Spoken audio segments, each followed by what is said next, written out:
So for years and years and years, I spent my days in the studios just doing this, day in and day out. I was a great conservatory student.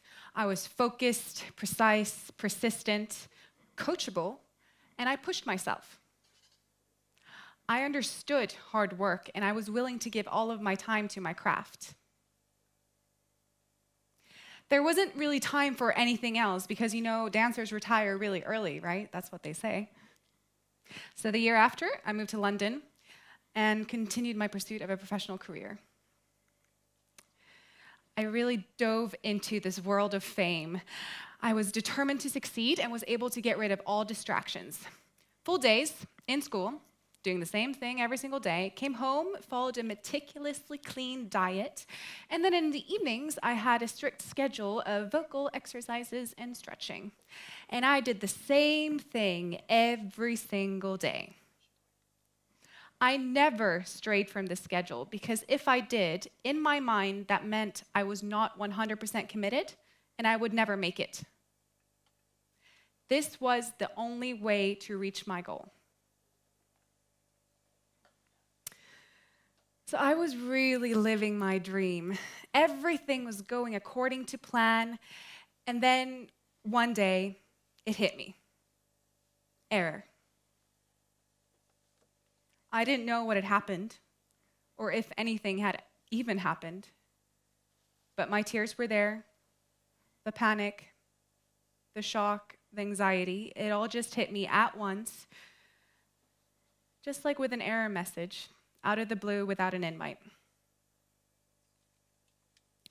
I had done all the right things. I had followed the plan exactly, and yet this happened. So I had a psychological burnout. A week later, I had moved back to Sweden and stopped dancing. And this happened in 2012, and now I'm standing here in 2019 in front of all you, and I'm only slowly starting to create a how and a why. See, just like with error 404, when it happens in the moment, you very rarely know what's gone wrong. Most of the time, what you do is start again and hope that you just made a silly mistake to begin with. And see, I have my theories as to why I had this experience. But at the end of the day, it's not really about avoiding error. It's about learning to see error as a chance for learning and a chance to improvise and to do it with this kind of courage and with play. So after my burnout, I went on to study psychology, and specifically performance psychology, which is the science of what it is that allows some people to really thrive in what they do and some people to just merely get by. And so there are all skills such as focus, persistence, planning, all of which I supposedly had, that are essential in the high-performance environment. But I'm here to argue that there's actually one skill that's even more important when faced with error, and it's a skill that's incredibly intuitive to us humans. I'm talking about creativity. So about a year ago, my nephew was born. He's about this high, and every time I see him, he absolutely astounds me. He picks up any object and creates something new from it. And it's very rarely what the object was designed to do in the first place. He tries to stand up, he wobbles a little bit, falls over, and laughs his heart out and starts again and again and again and again and again. And he never, ever stops to analyze why his standing up did not work in the first place. He learns through trial and error. He learns through play. And this is completely intuitive to him. He was never taught to behave in this way. It comes naturally. We are designed to learn, to grow, and to live in this way. So children do this very, very naturally. But yet, for many of us adults, it's very difficult. Why is that? Well, see, most of us were probably not taught that to value error, spontaneity, and failure. We were never taught that not having a plan might be a good thing because it allows you to practice all those skills. Very early on, we learned that we can only play on weekends, after school, or when work is done. So really, play is not even present for the majority of our lives. We may be so set in our plans, in our procedures, that when adversity hits, which it always inevitably does, we don't know what to do. So see, when adversity does hit, we want to be able to come up with a solution really fast, and we want it to be a good solution. And creativity is really the means by which we do so. So cognitive psychology kind of splits creativity into two things. You have divergent thinking and convergent thinking. Now, divergent thinking is like the brainstorming session. It's where all ideas and suggestions are allowed. There are no right or wrong answers. Then you have convergent thinking, which is completely opposite. You try to narrow down to the most plausible solution based on certain criteria. Often a creative solution is both new and useful. And we can practice these cognitions so that they occur more often and faster. So improvisation, for example, is creativity in really high speed. Problem solving is another example of creativity at work. And so your brain is like this vast network of signals and connections, and many of them are extremely habitual and have been learned since birth. Right, so when you learn how to walk, your brain is firing in a certain pattern, and that has been established for a long time. And at first, when you learn it was quite wobbly, and then the more you practice, the smoother your motor functions became. And creativity is really, to an extent, about breaking these connections and allowing for divergent and convergent thinking to work its magic and create a new one. And creative living is about learning how to break these connections more often on a regular basis. So for the next about 30 seconds, we're going to play a game. So if you have shoelaces, great. If you don't, there's a piece of string hanging from your table that you can use as a shoelace. And I'm going to time you. For 30 seconds, you're going to think of as many ways as you possibly can to tie your shoe, but it's not allowed to be the way that you were taught. All right? So, go.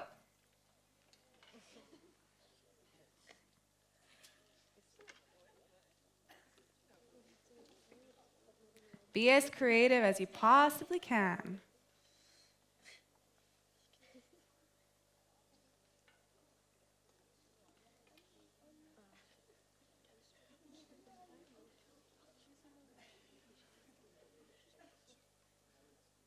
Okay, you have 10 more seconds. Come on, come on, come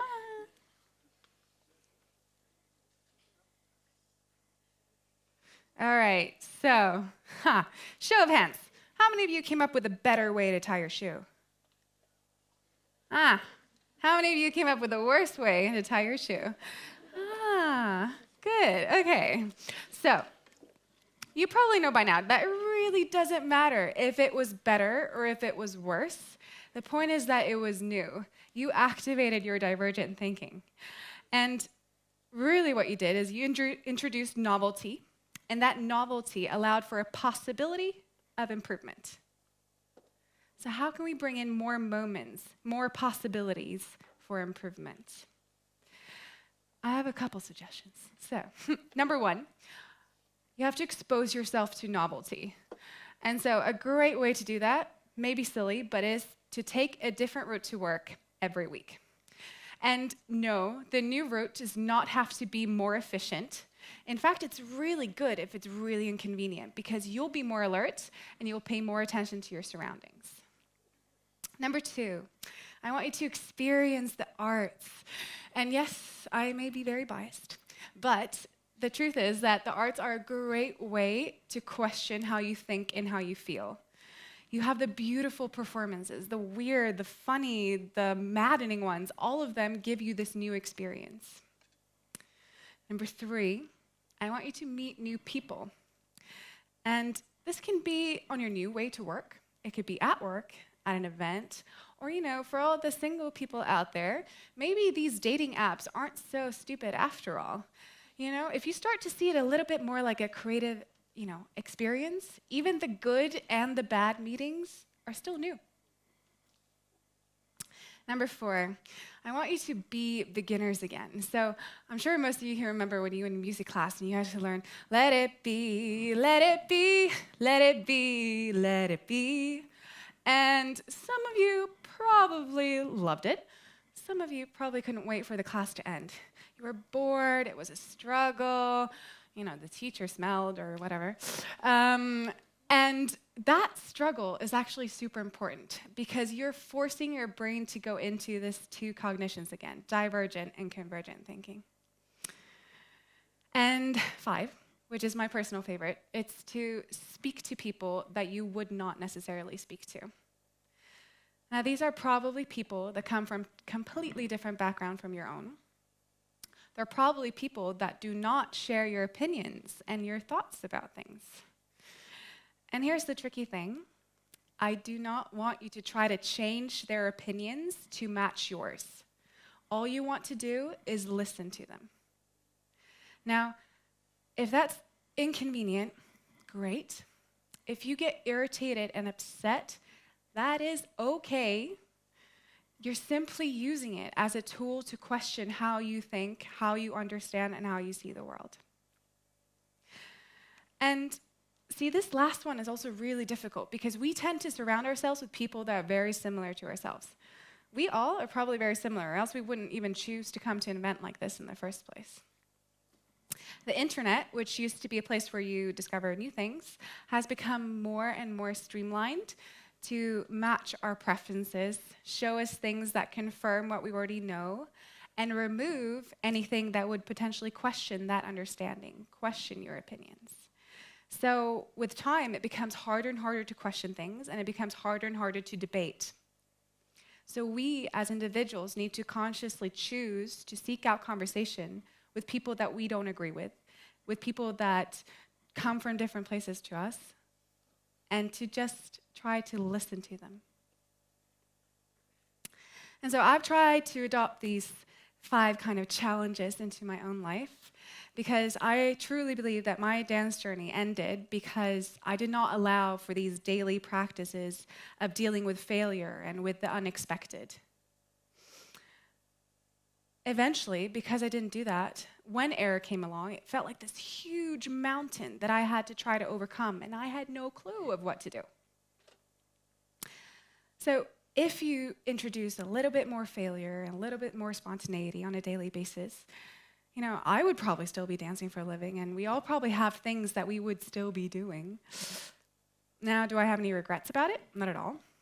Because I really needed that experience to kind of jumpstart my pursuit of more creative living, of more natural living. And I'm not free from the constraints I've talked about. I find it really difficult to talk to people I don't agree with. But the first step is always to be aware of it.